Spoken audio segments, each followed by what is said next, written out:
la tarde a mi querido Alberto. ¿Cómo estás, Alberto? Yona, un placer.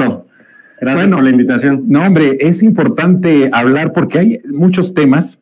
Yo quisiera empezar con la revista Siempre. Ajá. Y con esta parte de poner en esta portada el nombre, las fotos, no los nombres, sino las fotos de las corcholatas de la derecha, y hablar de que López Obrador está creando un ambiente para el magnicidio, ¿no? ¿Cómo ves esta parte? Que uno podría pensar, esa es una vacilada, o podría tomarlo muy como a broma, es una mujer que sí, una mujer desquiciada, pero la realidad es el mensaje que está ahí poniendo. Yo creo que sí no es no solo es para tomárnoslo como a diversión, sino sí trae un mensaje implícito de una posibilidad o un escenario que ellos quisieran que sucediera para desestabilizar al país. Pero quiero saber tu punto de vista. ¿Cómo ves? No, bueno, totalmente fuera de proporción, ¿no? Y sí, creo que está abonando, o sea, sí hay una parte de que esta señora está completamente desquiciada y en cada discurso, digo, no nos vamos muy lejos. En la marcha del INE, bueno, también pintó al país como si fuera un país en plena guerra, ¿no? Peor que Ucrania o Afganistán o algún territorio así. Y obviamente la revista pues trae como esta línea, ¿no? de amarillismo. AMLO dice que el Reforma es el alarma, pero creo que siempre se lo lleva de calle, ¿no? Y aporta esta narrativa bueno, ahora con esta exageración de un magnicidio y pone las cuatro fotos de la oposición, ¿no? Y creo que nada más pone a alguien de Morena, no sé si... No, a ninguno de Morena. Tenemos ahí la revista, si la podemos ver. Sí, esa no es esta. Exactamente. Sí, no, son las 4 de la derecha. De la derecha, ¿no? Sí. Y bueno, estaba escuchando el video, ¿no? De que Andrés Manuel está poniendo todas las condiciones y utiliza las palabras como balas, ¿no? O sea, ahora resulta que el expresar una opinión y transparentar el proceso que está pasando en la oposición para inflar alguna de estas corcholatas de la oposición, ¿no? Resulta que ya es una bala, ¿no? Creo que es la misma metáfora que utilizó esta Denise Dresser, no sé si lo recuerdes, hablando de que había una violencia política, o me mató políticamente, sí, ¿no? Y es exactamente esa misma narrativa, ¿no? De exacerbar el ya de por sí odio de muchos de los seguidores de la derecha, porque ellos apuestan a eso, ¿no? Apuestan a que algún desquiciado, porque antes, pues bueno, tenían un chivo expiatorio. Lo que pasó con Colosio fue el mismo Estado, ¿no? Quien perpetró ese crimen y utilizaron un chivo expiatorio y ya, ¿no? Pero ahora apuestan a un desquiciado, ¿no? Que se vuelva loco y atente contra alguna de estas figuras. Yo creo que sí, pues habría que no quitarle seriedad y pues exponer. Yo creo que cuando uno expone los planes anticipadamente, que es lo que está haciendo Andrés Manuel todas las mañanas, ¿no? Que dice, no, es que destapó a Xochitl, ¿no? Ya se había destapado desde hace más de un año, ¿no? Y se sabía que cualquiera de las tres, Lili Telles, Kenia o Xochitl, iban a tener algún papel protagónico en la última etapa del sexenio y de la carrera, ¿no? Entonces sí habría que prestarle atención para poder desbancar y poder desmantelar lo que ellos quisieran, ¿no? Que es un desgobierno y un caos para poder pues colarse por ahí. Y ellos saben que no tienen cómo ganar la presidencia, pero buscan de alguna manera abrir un boquete para meterse por ahí y ganar un coto de poder en el Congreso, que es a lo que le tiran, e incluso que los resultados en la Ciudad de México no sean los esperados, ¿no? Claro, pero a ver, eso que dices de la narrativa es bien interesante porque lo escuchamos también de los periodistas, ¿no? Así es. De los comunicadores, el propio Ciro Gómez Leiva, Carlos Loret, Joaquín López Dóriga, el decir lo que usted está haciendo es prácticamente induciendo a la violencia en contra de nosotros. Ahora, también por el lado político, decir lo que López Obrador está haciendo con exhibir, ¿no? A estos personajes, como en este caso Xochitl, es bala, es ocupar una bala. O sea, también esta parte de esa codependencia, la violencia, sí, codependencia a las figuras de la bala, de la sangre, de todo esto, es parte también importante de la esencia de lo que son ellos, de lo que significan ellos, ¿no? Así es, la muerte es parte de del programa, ¿no? Sí, y de su programa. Y bueno, y es una cultura, ¿no? De la derecha. Hace un año justamente estaba trabajando en un proyecto para hacer unos comerciales de unos hoteles muy, muy lujosos. Y bueno, el productor es un americano y justamente empezamos a platicar un poquito de política y lo primero que me dijo, no, es que lo que tienen que hacer es que ya le den, va a utilizar otra palabra, cranky a Putin, ¿no? Yo, ¿por qué siempre esa es la solución a sus problemas y a su adversario político? No sé si nos hemos dado cuenta que AMLO siempre se refiere hacia el otro, al oponente, como adversario, nunca como enemigo, ¿no? Sí, sí. Y saca de su narrativa precisamente el odio. Por eso también a Xochitl y a todos estos personajes que tratan de construir esta narrativa no termina de inflarse porque el mismo presidente evita utilizar esos mismos términos, ¿no? Evita utilizar el odio, la muerte, las balas, ¿no? O sea, y entonces es como ponchar un globo, ¿no? Todos los días, ¿no? Ese globito que apenas van inflando con esta narrativa de violencia, de sangre, pues muy sanguinaria, ¿no? Pues el presidente a diario les rompe este globito, porque de otra manera, lo que sí pasaba antes, ¿no? Cuando no teníamos como esta réplica o este espacio, sobre todo en redes sociales, pues ese globo se iba inflando y hasta que reventaba, ¿no? Y bueno, fue lo que se hizo presidente. Exactamente. Vicente Fox y Enrique Peña Nieto. Sí. Pero a ver, para pasar a otro tema rapidísimo, Alberto, además es como un poco estúpido pensar que el presidente está buscando un magnicidio cuando los derrota por el lado político, ¿no? O sea, los derrota en el lado del discurso, en el lado de las narrativas, de la agenda y de la realidad del gobierno, ¿no? Entonces, ¿por qué López Obrador querría una acción de violencia en contra de alguien que ya está derrotado por la realidad, o sea, apabullante 80% respaldando al presidente, con una política económica, social que está dando resultados, que hoy está creando una economía distinta y que ya sobresale en el Concierto de las Naciones como una economía que está haciendo bien las cosas y con un estado de bienestar que está creciendo? ¿Por qué querría el presidente utilizar violencia hasta para conveniencia del mismo? Eso sería terrible para su gobierno, ¿no? Sí, no, y él ha demostrado durante toda su carrera, o por lo menos lo que a mí me ha tocado ver, que la violencia nunca ha sido su camino, ¿no? O una alternativa. Ni en momentos en donde pudo ocuparla por tanto efervescencia social. O sea, simplemente, ¿no? En el 2006, sin duda, lo que él prefirió, porque la gente le decía, usted díganos y nos vamos, ¿no? Y iba a ser una revolución y íbamos hacia una guerra civil, ¿no? Prácticamente, y él dijo, no, espérense, y nos calmamos en Reforma, ¿no? Y bueno, pues sí, ya lo de siempre, estos guanafifí, ¿no? Se quejaban, eran los únicos que se quejaban. Porque estaba bloqueado Reforma. Porque estaba bloqueado Reforma, y, no puedo llegar, bueno, pues bájate y camina, te sirve hasta de ejercicio, claro, ¿no?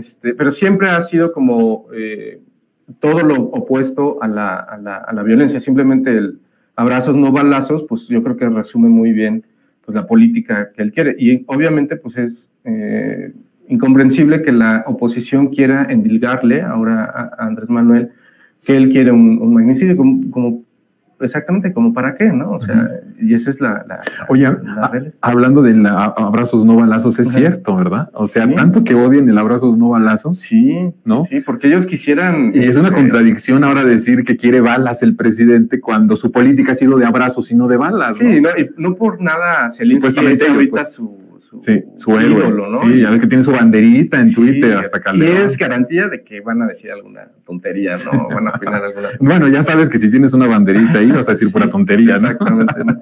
Y bueno, lo que lo respalda, obviamente, como dices, son los hechos. Yo creo que contra eso no hay narrativa que pueda, sobre todo más en estos tiempos.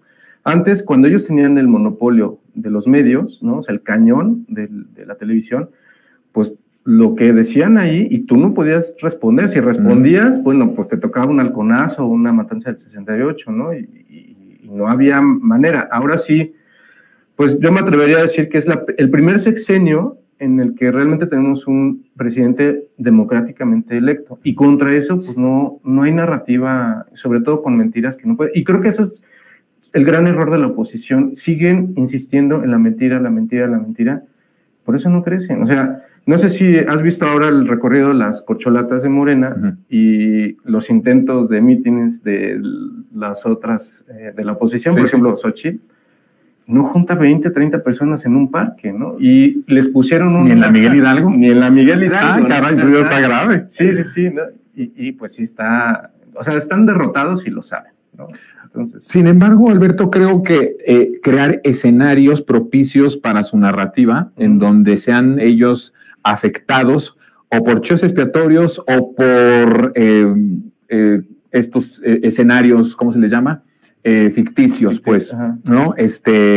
Por ejemplo, hoy amanecimos con la noticia de que asaltaron la casa de Felipe Calderón, ¿no? Ajá.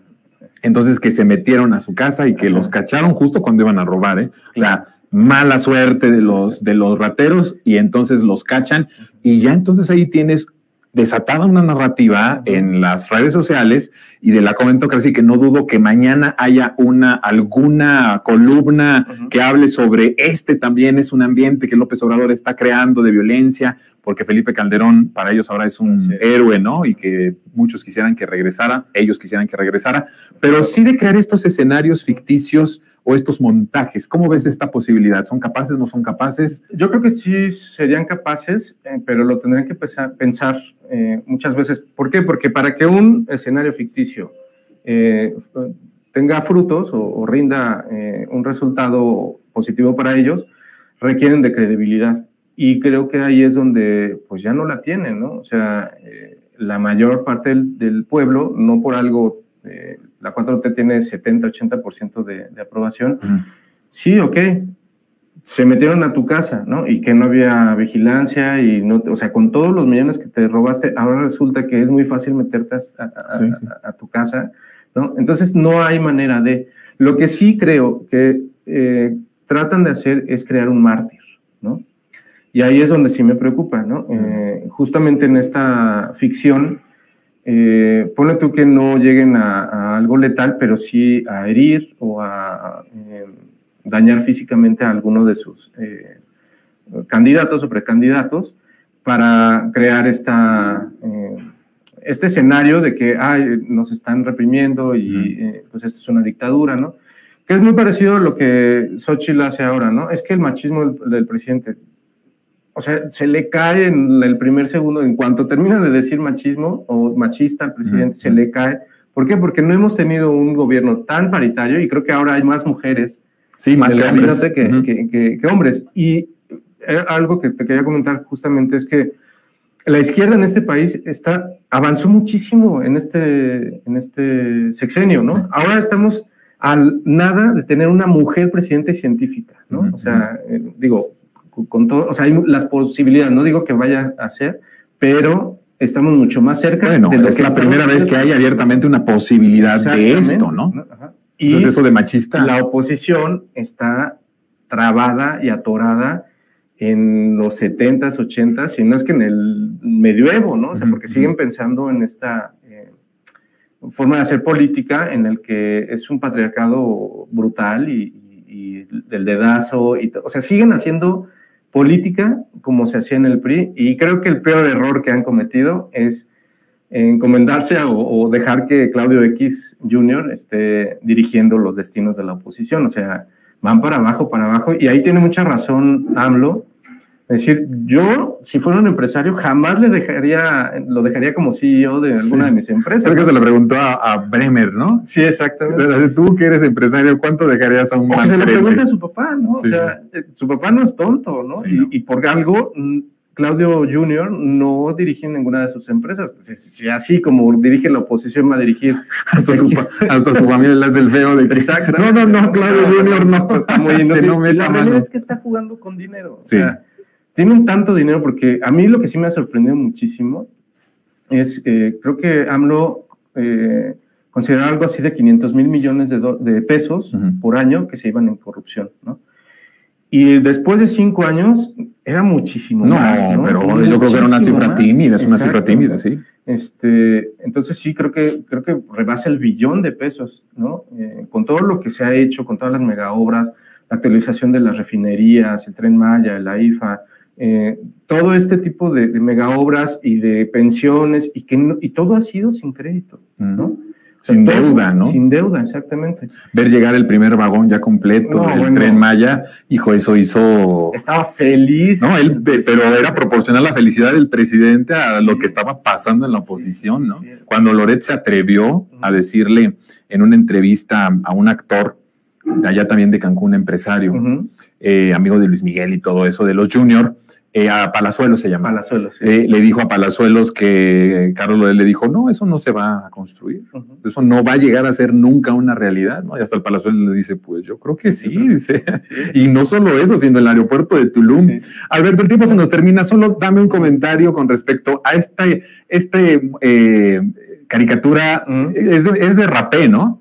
Sí, es de Rapé. Es de Rapé, si nos lo pueden poner, a propósito de que una de las intelectuales de Reforma y de la derecha, Guadalupe Loaesa, dijo que sí, que, híjole, la Virgencita llegó, nos hizo el milagro porque nos mandó a Xóchitl en el momento que más la necesitábamos. Y ahí está, bendita Xóchitl, apareciste cuando más te necesitamos. Ahí está Claudio X, con esta manta de dinero, ¿no? Y en medio Xóchitl Virgen, ¿no? Justamente yo quería hacer un meme con con la cara de Claudio, bueno, ya lo sacó Rapé. Yo creo que es la idea, ¿no? Que está en el colectivo, porque justamente es lo que están haciendo, ¿no? Bueno, los españoles por lo menos utilizaron un indígena real, ¿no? Para poder imponer la religión, ¿no? Sí. Y que se ganara, ¿no? Y fue una fórmula que se repitió durante mucho tiempo, o sea, el mismo Porfirio Díaz, pues, mixteco, ¿no? Claro. Y llegó y se quedó ahí y pudo entregar un chorro de riquezas al país a extranjeros, ¿no? Y es lo mismo que están haciendo ahora, o sea, te digo, no ha evolucionado la política de la oposición. Ellos piensan que seguimos siendo un pueblo ignorante, atrapado, viendo, te digo, el cañón de la televisión, viendo programas muy estúpidos y novelas. O leyendo Reforma, leyendo, ¿no? Exactamente, ¿no? Y bueno, pues la realidad es que no, pues, para leer Reforma, pues uno tiene que pagar. ¿Y quién en su sano juicio va a pagar una membresía para leer puro veneno y pura basura, ¿no? Ahí en Reforma y todos estos medios. Pero también viene de una idea, yo creo colonial todavía, de que siempre, no sé si te has fijado, siempre deshumanizan a los que no son parte de esa cofradía, que yo le llamo, estos que se creen criollos, ¿no? Que no han mezclado su sangre con los pueblos originarios, y todo lo que no tenga que ver con esta blanquitud y los whitexicans que le llamamos, no son seres humanos, ¿no? Y si te fijas, siempre ha tenido un discurso despectivo. Este rollo, creo que Pablo... el que tiene voz de silbato, Melouf, o no me acuerdo cómo se llama, decía que nada más los que estaban educados o los que tenían licenciatura podían votar. O, por ejemplo, en las marchas del INE le entrevistan a una señora, oiga, señora, ¿usted cree que deberíamos escoger a nuestros consejeros? No, ¿cómo crees? Nosotros, el pueblo, ¿qué vamos a saber de esas cosas, no? Deja a los expertos, ¿no? Sí. Y así... es impresionante, ¿no? Cómo siempre ha habido una deshumanización a todo lo que no sea parte de esta cofradía. Sin pensar que el México de los expertos, el México de los doctorados, el México de las maestrías son los que nos desgraciaron, ¿no? Y saquearon a todo el país. Y bueno, pues ya hoy decía el presidente, ¿no? O sea, se llevaron primero más de la mitad del territorio y luego regresó este infeliz Santana a regalar otro pedazo, ¿no? O sea, increíble. Pero pero como tú dices, no evoluciona, es la misma forma. Y creo que ahí es ahora sí que en el pecado llevan la penitencia y ahí quedaron, ¿no? Ojalá por mucho tiempo y que nos dejen la transformación. Por lo menos profundizarla, ¿no? Totalmente, 40 años. Sí. Bueno, eso ya es mucho. Ojalá. Y querido Alberto, gracias. Qué gustazo tenerte aquí, querido Alberto. Ven pronto, Sí. Muchísimas gracias, es un honor. No, hombre, gracias a ti, Alberto. Hasta luego. Bien, pues nosotros vamos